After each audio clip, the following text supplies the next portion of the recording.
This is a summary of my book on alphabets of life. Why write it? It's started with the feeling that the West pretends that everything starts in the West and starts on the coast of the Mediterranean. I'm going to show you that, in fact, there are two other sources. One, the Slavic, and the other, the Hindu. The general notion in the West is that there was something called a Proto-Semitic alphabet that led to a North Semitic alphabet that led to Aramaic, and that led to Brahmi. So all the Eastern languages are supposed to come from the coast of the West Mediterranean. My book is about two other sources of letter making. One, the Slavic. And here there's an extraordinary alphabet, may go back to 11,000 BC. The difference with this and other alphabets is that you have symbols plus pictures together. And those are also linked with mudras. And here you see some symbols coming together and then pages of those. And those are two details from that extraordinary page. So you have symbols like this, that add up to a word, and then the whole thing, and then combinations. If we take those letters together, we actually have all the letters of the English alphabet. So how it got there, we don't know, but somehow the same forms are there. Well, there are other sources of the Russian and the Slavic. One is the Scythian Scytho-Sarmatian. Here you see an alphabet. That becomes the Old Bulgarian, and a subset of that becomes the Chuvash, and another subset of that becomes the Russian. Then there is the Sanskrit tradition. Well, that has its roots in the Old Vedic, where the vargas, or the sections of the alphabet, go horizontally. By about between the 6th and the 3rd century BC, Panini arranges those vertically, and then they get linked with the 5 elements, and then with the 5 element senses and so on, to create a descent into matter.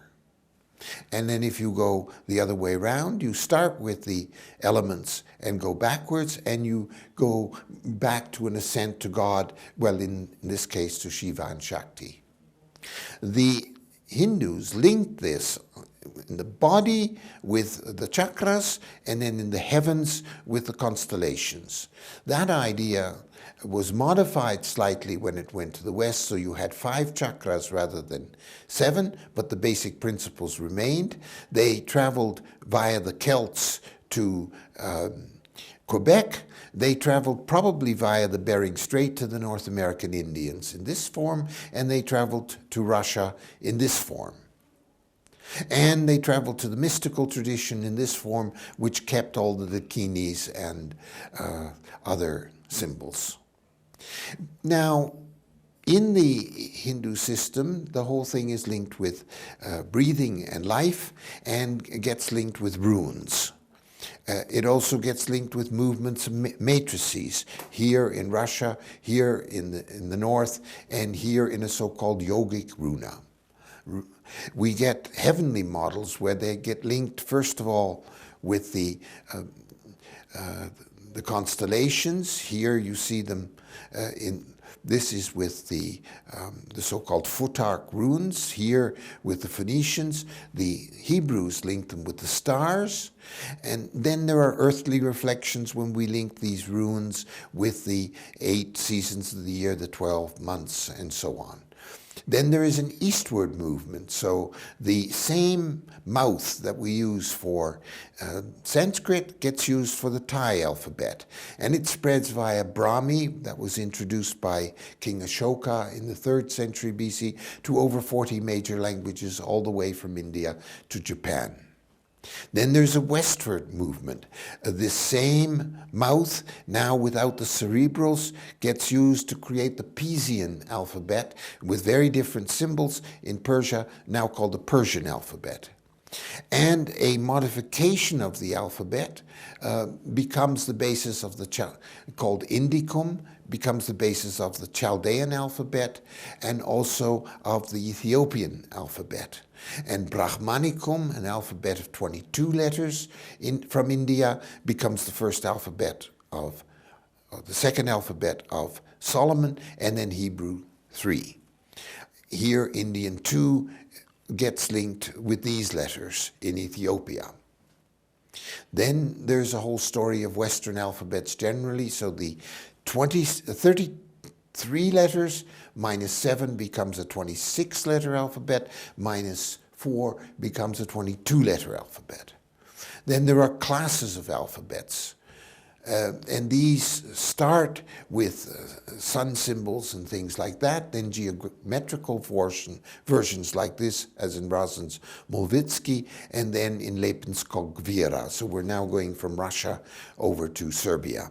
Then the letters are linked with shapes and numbers. Here the octagram with the runes in Scandinavia, here with a cube amongst the Hebrews. And then there are conclusions to be made, namely that what makes letter making? Identity, order, belief, creation, life, and templates. And so we find that each of the great cultures has a written cursive form, but they also have a capital form that they use for their monuments and so on. Here is one from Tibet, from Mongolia, and from Armenia. And we see that symbols and letters link together. So here we are in Russia, here we are in Christchurch, Oxford, where this is Agni, the backwards swastika. Here it is again, and here that backwards swastika is part of Muhammad in the Islamic tradition. And all of the great cultures use matrices to create their language. Here I show you Thai, Arabic, and Japanese as examples. And to show you the connections between East and West, here I show you a Han alphabet. Here is a detail of that. Here we are in Egypt, and here we are in versions of Coptic and Greek. So standing back, we have Sanskrit, which affects not only Indo-European, which we all know, but of the 10 languages, it affects 8 of them. So something like 88% of all alphabets have some influence from Sanskrit. And if we look at the world then as a whole, and in a simple way, we have 3 great thrusts. Indo-European, which gives us Sanskrit, Hindu, Greek, Latin, and English. The Sino-Tibetan that gives us Chinese and Tibetan, and finally Afro-Asiatic that gives us Arabic. And we see then, concluding, that there are 2 fundamental thrusts.